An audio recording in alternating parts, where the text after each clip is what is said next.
कल को दिसंबर में गुजरात के चुनाव हो रहे हैं। अब जनता कह रही है ये गुजरात हारेंगे। अब अगर ये गुजरात हारेंगे तो ये 10 दिन पहले चिट्ठी लिख देंगे चुनाव आयोग को कि भाई हम गुजरात को और महाराष्ट्र को एक कर रहे हैं, इसलिए गुजरात के चुनाव टाल दो। गुजरात के चुनाव टल जाएंगे। अगली बार ये लोकसभा हारेंगे, चिट्ठी लिख देंगे जी ये पार्लियामेंट्री फॉर्म ऑफ सिस्टम बड़ा खराब है, हम प्रेसिडेंशियल फॉर्म ऑफ सिस्टम ला रहे हैं, संविधान बदल रहे हैं, चुनाव टाल दो। चुनाव टल जाएंगे। ये क्या मजाक बना रखा है इन्होंने, नौटंकी कर रखी है इन्होंने। भारत जनतंत्र है, देश ये बर्दाश्त नहीं करने वाला जो इन्होंने नौटंकी कर रखी है। कहते हैं हम दुनिया की सबसे बड़ी पार्टी हैं, हम तो जी दुनिया की सबसे छोटी पार्टी हैं। फिर भी डर गए तुम लोग।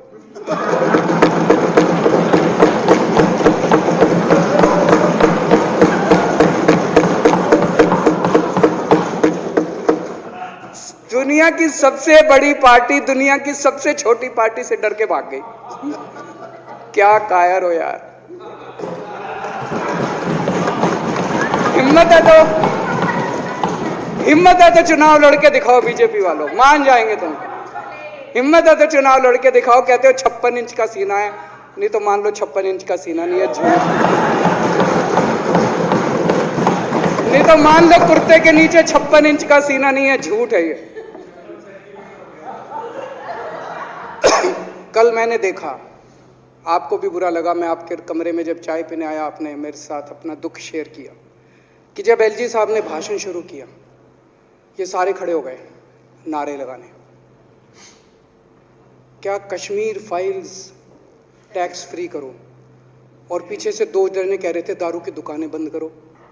अब इनको भी नहीं पता आज नारे किस चीज के लगाने। ऊपर से आया तो था ऊपर से आया तो था, तो 2 जने कह रहे थे दारू की दुकान बंद करो, आगे वाले कह रहे थे कश्मीर फाइल्स टैक्स फ्री करो, फिर दूसरे वाले ने कहा बे आज कश्मीर वाला नारा लगाना है। तो जैसे रैलियां होती हैं उसमें कुछ टीवी वाले माइक लगा देते हैं कि हाँ जी किस लिए आए हो, तो वो यूं यूं देखता है किस लिए।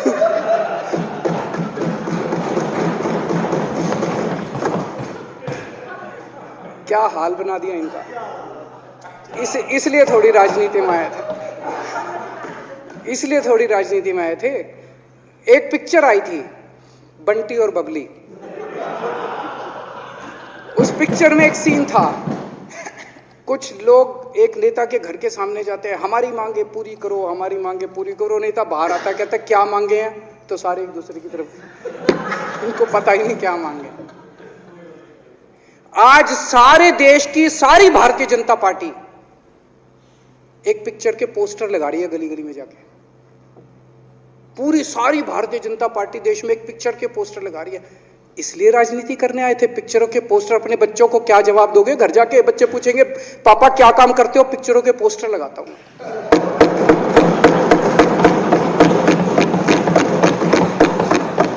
8 साल केंद्र सरकार चलाने के बाद अगर किसी देश के प्रधानमंत्री को विवेक अग्निहोत्री के चरणों में शरण लेनी पड़े तो इसका मतलब उस प्रधानमंत्री ने 8 साल में कोई काम नहीं किया।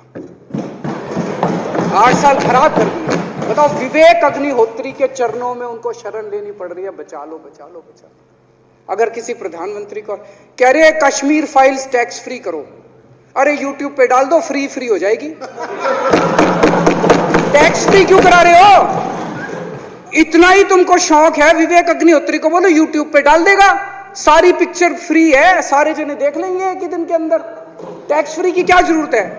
यूट्यूब पे क्यों नहीं डाल? कल एक मैंने अखबार में पढ़ा, हरियाणा के अंदर एक भारतीय जनता पार्टी का ही एक एमएलए था, उसने कहा आज मैं पार्क के अंदर इसकी फ्री स्क्रीनिंग करूंगा। तुरंत विवेक अग्निहोत्री का ट्वीट आया खट्टर साहब के, खट्टर साहब देखो ये फ्री में कर रहा है, इसको बोलो टिकट लेके करेगा। भाई साहब, कश्मीरी पंडितों के नाम पे कुछ लोग करोड़ों रुपए कमा रहे हैं और तुम लोगों को पोस्टर लगाने का काम दे दिया। आंखें खोलो, क्या कर रहे हो तुम लोग?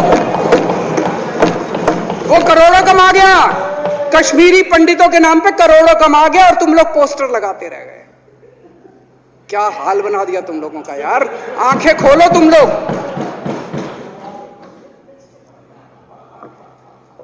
भेड़ बकरियों की तरह हाँक रखा है पूरे बीजेपी वालों को, भेड़ बकरियों की तरह हाँक रहे हैं। एक दिन बोले 3 का कृषि कानून लेके आए हैं, बहुत शानदार है, और फिर नीचे मैसेज आया भाई सारे जने तारीफ करो मोदी जी की। सारे बोले वाह मोदी जी वाह, क्या मास्टर स्ट्रोक है।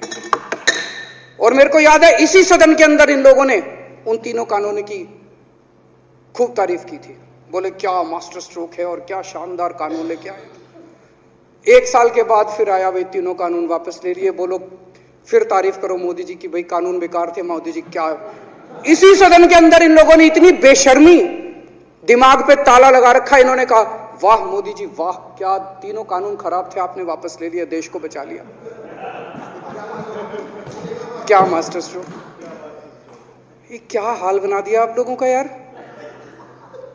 फिर थोड़े दिन बाद बोले भाई दारू की दुकानों के खिलाफ करो, फिर सारे जने दारू की दुकान बंद करो, अब दारू ठीक हो गई दिल्ली में, आजकल तो शोर नहीं करते तुम लोग। अब कश्मीर फाइल आ गई, पहले कृषि कानून, रोज काम दे रखा है तुमको, कुछ ना कुछ ऊपर से आ जाता है, काम दे रखा है, आप दारू की दुकान है। मेरा एक ही निवेदन है मेरे बीजेपी के साथियों से, आप तो अपने ही हो, आप तो सब अपने, मेरे छोटे भाई बड़े भाई बिदुरी साहब तो बड़े भाई है मेरे, आप तो सारे अपने हो यार। थोड़ा सा देश के बारे में सोचो यार, थोड़ा देश के बारे में सोचो। हिटलर भी जो था वो कम से कम अपने चमचों को नौकरी देता था, रोजगार देता था, इतिहास उठा के पढ़ो, उसने रोजगार तो दिया था। इन्होंने क्या दिया आपको, आपके बच्चों को नौकरी दी, आपके घर में कोई खाने पीने का इंतजाम करा, आपकी बिजली का इंतजाम करा। केजरीवाल काम आता है आपके भी घर की बिजली फ्री कर रखी है। दिल्ली के 12 लाख बच्चों को नौकरी दी है मैंने, स्कूल ठीक कर दिए, अस्पताल ठीक कर दिए। आपके घर में कोई बीमार हो, केजरीवाल दवाई पहुंचाता है, मोदी दवाई नहीं पहुंचाता। केजरीवाल काम आया। मैं बीजेपी के सारे कार्यकर्ताओं से कहना चाहता हूं, थोड़ा सा दिमाग खोलो। बीजेपी के सारे सपोर्टर्स को कहना चाहता हूं, थोड़ा सा दिमाग खोलो, ये भेड़ चाल बंद करो। भेड़ बकरियों की तरह हाँक रहे हैं ये आपको, ये सब बंद करो, दिमाग खोल के सारे जने बीजेपी छोड़ के आम आदमी पार्टी में आ जाओ।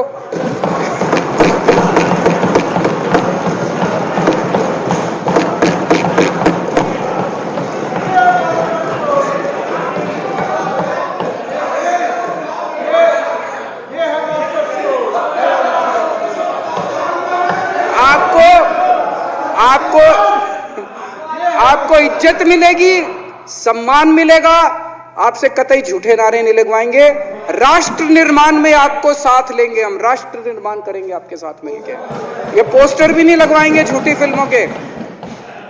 और जो भी करना हो, कम से कम यार ये पिक्चर का प्रमोशन करना तो बंद करो। ये गंदे लगते हो तुम लोग, अच्छी शोभा नहीं देता आप लोगों को यार। आप अच्छे आदमी हो, कुछ करने आए थे राजनीति में, कहां पिक्चर के पोस्टर और प्रमोशन करने में लगा दिया। कल एलजी साहब की स्पीच पूरे देश ने सुनी। एलजी साहब को एक तरह से केंद्र सरकार का नुमाइंदा माना जाता है। एलजी साहब ने भी हमारी सरकार की कितनी तारीफ करी। 50% जीडीपी 5 साल के अंदर बढ़ गया, भारत में आज तक कभी किसी राज्य का नहीं बढ़ा। इतने शानदार काम दिल्ली सरकार ने किए हैं कि केंद्र सरकार द्वारा नियुक्त एलजी साहब ने भी दूसरी सरकार की, आम आदमी पार्टी की सरकार की भूरी भूरी शब्दों में तारीफ की। मैं एलजी साहब का बहुत बहुत शुक्रिया अदा करना चाहता हूं और इस धन्यवाद प्रस्ताव का समर्थन करता हूं।